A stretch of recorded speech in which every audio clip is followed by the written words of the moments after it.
Bienvenue dans cette nouvelle édition de l'Africa Tonight. Au sommaire, la polémique enfle en Mauritanie sur la détention arbitraire de plusieurs militants des droits de l'homme. L'ancien président mauritanien Elie Ould Mohamed Vall monte au créneau pour critiquer l'actuel chef de l'État, Mohamed Ould Abdelaziz. Afrique-Turquie, c'est l'heure du bilan pour le deuxième sommet qui s'est clôturé ce vendredi en Guinée équatoriale. Istanbul et 14 pays africains ont érigé le plan d'action de leur partenariat d'ici à 2018. Abidjan, capitale africaine de la mode jusqu'à lundi, l'Afrique Fashion Show a débuté ce vendredi. Rencontre avec sa directrice dans cette édition. 5 mois après sa réélection, le président mauritanien Mohamed Ould Abdelaziz fait face à de nombreuses critiques. La détention arbitraire de plusieurs membres de l'initiative pour la résurgence du mouvement abolitionniste est dénoncée par la Fédération internationale des ligues des droits de l'homme. L'occasion pour l'ancien président Elie Ould Mohamed Vall de réitérer sa contestation à l'égard du pouvoir de Nouakchott. Les développements avec Marina Vanier.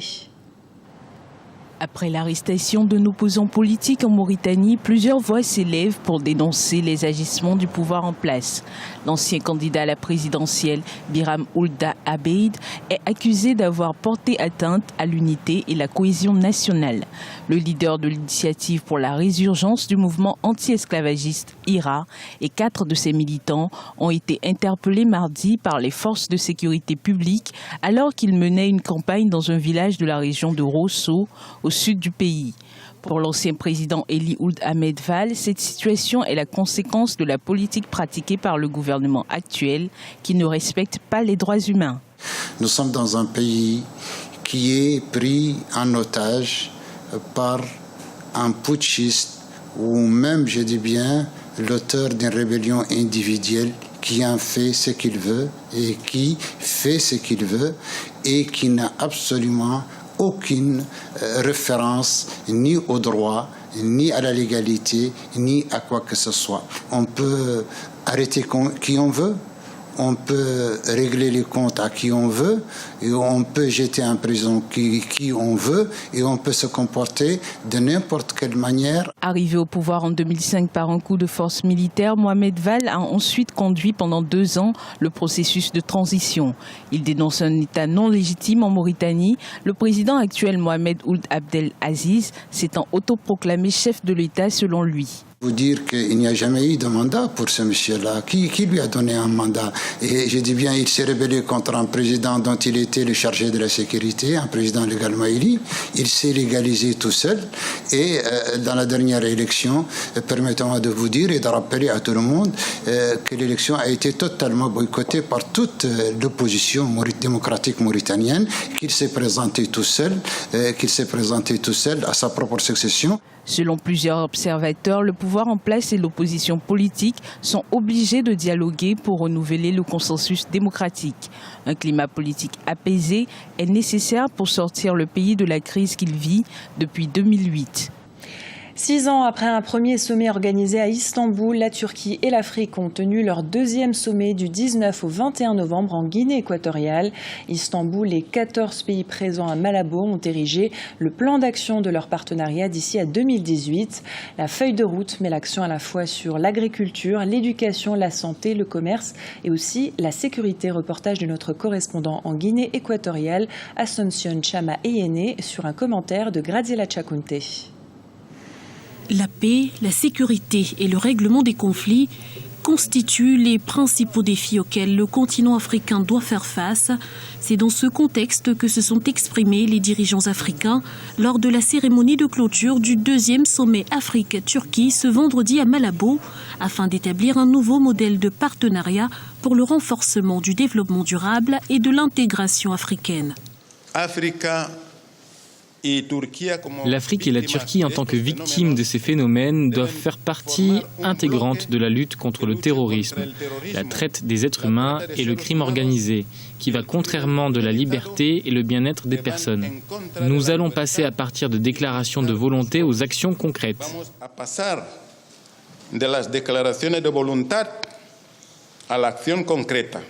Le domaine de la santé a également été abordé lors de cette rencontre entre chefs d'État et de gouvernement, en soulignant surtout le cas de la fièvre hémorragique à virus Ebola, Une épidémie qui a fait depuis le début de l'année 2014 près de 5400 morts, majoritairement en Afrique de l'Ouest, sur un nombre total de 15 145 malades infectés selon le dernier bilan de l'Organisation mondiale de la santé. À raison de l'épidémie Ebola, nous savons qu'il y a eu de passes difficiles parmi beaucoup des pays africains. Et cela montre à quel point la coopération dans le domaine de la santé entre nos États est importante. J'aimerais rappeler à cette occasion que la Turquie a jusqu'à maintenant contribué plus que tous les autres pays et plus que nous pourrions le faire, en apportant une source de 5 millions de dollars américains. Rappelons que l'Union africaine avait en 2008 déclaré la Turquie partenaire officiel. Les observateurs insistent sur l'importance que revêtent les mécanismes de suivi du partenariat turco-africain, inspirés d'une coopération pour un avenir commun. Selon des données communiquées à cette occasion par la Turquie, le volume des échanges commerciaux avec l'Afrique a atteint 23 milliards de dollars en 2013, alors qu'il n'avait été que de l'ordre de 9 milliards de dollars en 2005. En Tunisie, à la veille de l'élection présidentielle, la Haute Autorité indépendante de la communication audiovisuelle a rappelé l'interdiction de diffuser dans les médias des sondages. Une interdiction qui vaut pour les 2 tours de la présidentielle. Cette décision vise à ne pas influencer le choix des électeurs avant le vote. Premier tour de la présidentielle tunisienne ce dimanche. Au Gabon, les leaders politiques ne pensent plus qu'à cela, l'élection présidentielle de 2016. Le scrutin cristallise d'ores et déjà l'attention des Gabonais. Majorité et opposition, les états-majors sont en campagne, alors que l'opposition a organisé un grand meeting ce samedi à Port-Gentil. Du côté du pouvoir en place, le Parti démocratique gabonais peaufine sa stratégie Diarandiaï. À 2 ans de l'élection présidentielle la plus attendue de l'histoire du Gabon en 2016, les différents partis politiques s'activent afin de pouvoir tirer leur épingle du jeu. Pour le PDG, le Parti démocratique gabonais au pouvoir, remporter le prochain scrutin présidentiel est une priorité. Les actions menées à l'instar du plan stratégique Gabon émergent permettront ainsi de poursuivre les engagements du chef de l'État actuel, Ali Bongo Ondimba. Le travail déjà amorcé représente pour lui une légitimité pour continuer à tenir les rênes du pays. La main ne se passe pas parce qu'il faut la passer. Même vous-même, cher ami, lorsque vous êtes père de famille, vous observez votre famille. On ne passe la main qu'à la personne qui a les aptitudes de prouver qu'il est à mesure de continuer la politique que l'on mène, c'est-à-dire la politique d'intérêt général, la politique de stabilité et de paix, la politique de partage des richesses de ce pays. Le parti au pouvoir dirige le Gabon depuis plus de 50 ans. L'opposition gabonaise entend pourtant mener l'alternance politique au prochain scrutin. Une situation abordée toutefois avec sérénité par le PDG. Nous sommes dans un régime de démocratie. Nous n'empêchons personne de mettre en place des partis ou des structures à caractère politique.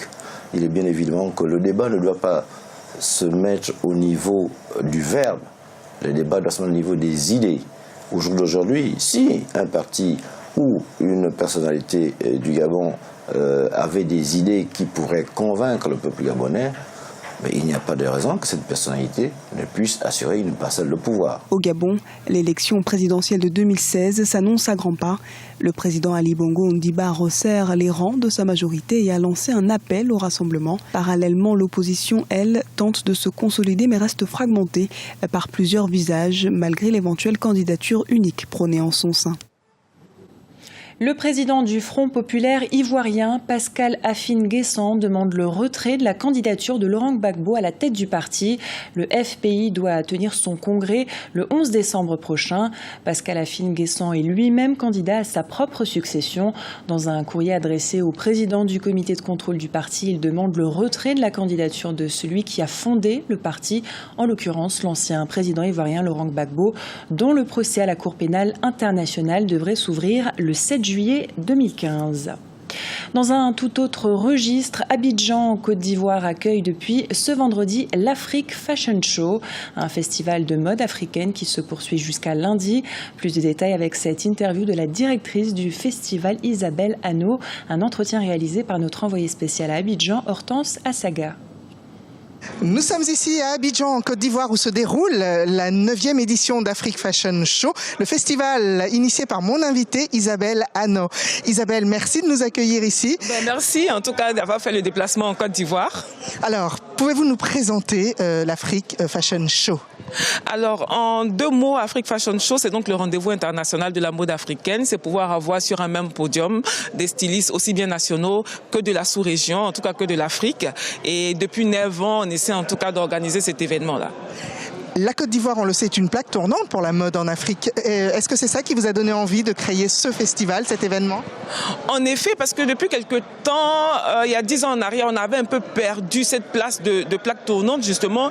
Et mon objectif est donc de donner à la Côte d'Ivoire donc toutes ces lettres de noblesse en matière de mode et de refaire de mon pays donc la capitale donc de la mode africaine. Alors 9 éditions, dans quelques heures, il va y avoir alors des personnalités et puis tout le gratin de la mode. Hein. Qu'est-ce qu'on va pouvoir voir ?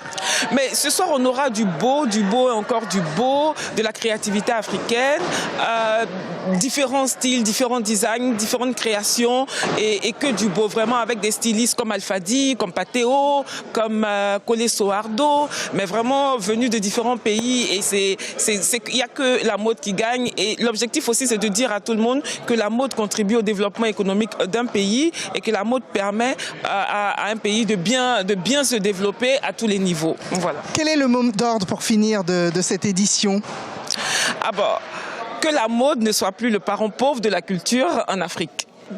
C'est tout ce qu'on souhaite, donc avec cette édition qui sera réussie, hein, c'est ce qu'on vous souhaite. Merci beaucoup et j'espère vraiment que ce soit une réussite. C'était Isabelle Hanno qui préside donc à la 9e édition de l'Afrique Fashion Show ici à Abidjan en Côte d'Ivoire. En sport, la 5e étape du Tour cycliste du Rwanda s'est déroulée ce samedi entre Huye et Kigali, une étape de 125,7 km. Le Rwandais Valens Ndiasenga a légèrement décroché avant la ligne d'arrivée. Il conserve son maillot jaune avant la 6e et dernière étape ce dimanche dans les rues de Kigali, une étape de 108 km. Ce journal a été réalisé par l'ensemble de la rédaction. Nous vous remercions pour votre fidélité. Dans un instant, une nouvelle édition de l'actualité sur Africa 24.